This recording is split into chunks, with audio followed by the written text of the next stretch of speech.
ചോറിൻ്റെയും കഞ്ഞിയുടെയും കൂടെ കഴിക്കാൻ പറ്റിയ നല്ലൊരു കൂർക്ക തോരനാണ് ഉണ്ടാക്കുന്നത്. ഇവിടെ 1 കിലോ കൂർക്ക എടുത്തിട്ടുണ്ട്. ആദ്യം തന്നെ കൂർക്ക നന്നായി കഴുകി അതിൻ്റെ തൊലി കളഞ്ഞെടുക്കണം. അതിനായിട്ട് കൂർക്കയെല്ലാം ഇത്തരത്തിലുള്ള ഒരു കൊട്ടയിലേക്ക് ഇട്ട ശേഷം വെള്ളം ഒഴിച്ച് കൊടുക്കുന്നതിനോടൊപ്പം നന്നായി തേയ്ക്കണം.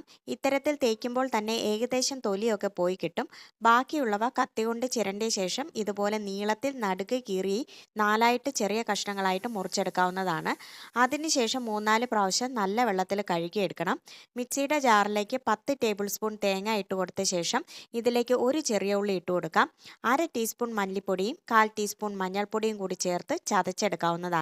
ഇനി കൂർക്കയിലേക്ക് ആവശ്യത്തിന് ഉപ്പ് ഇട്ട് തിരുമ്മിയ ശേഷം അരച്ചു വെച്ചിരിക്കുന്ന അരപ്പ് കൂർക്കയിലേക്ക് ഇട്ട് കൊടുക്കാം. മിക്സിയുടെ ജാറിലേക്ക് 1/4 ഗ്ലാസ് വെള്ളം ഒഴിച്ച് ഒന്ന് ചുറ്റിച്ച ശേഷം കൂർക്ക വേവാനായിട്ട് ഒഴിച്ചു കൊടുക്കാവുന്നതാണ്.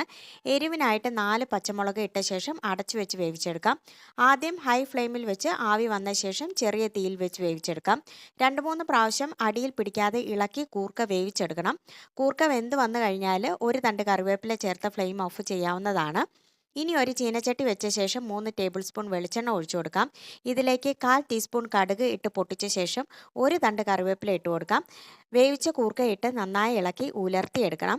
ചോറിൻ്റെയും കഞ്ഞിയുടെയും ചപ്പാത്തിയുടെയും കൂടെ വളരെ നല്ലതാണിത്. ഇനി ഇത്തരത്തിൽ കൂർക്ക തോരൻ ഉണ്ടാക്കി നോക്കിയ ശേഷം അഭിപ്രായം അറിയിക്കുക. വീഡിയോ ഇഷ്ടമായെങ്കിൽ ലൈക്കും ഷെയറും ചെയ്യുന്നതിനോടൊപ്പം ചാനൽ സബ്സ്ക്രൈബ് ചെയ്യാനും മറക്കരുത്. ബെൽ ബട്ടൺ കൂടി എനേബിൾ ചെയ്തോളൂ.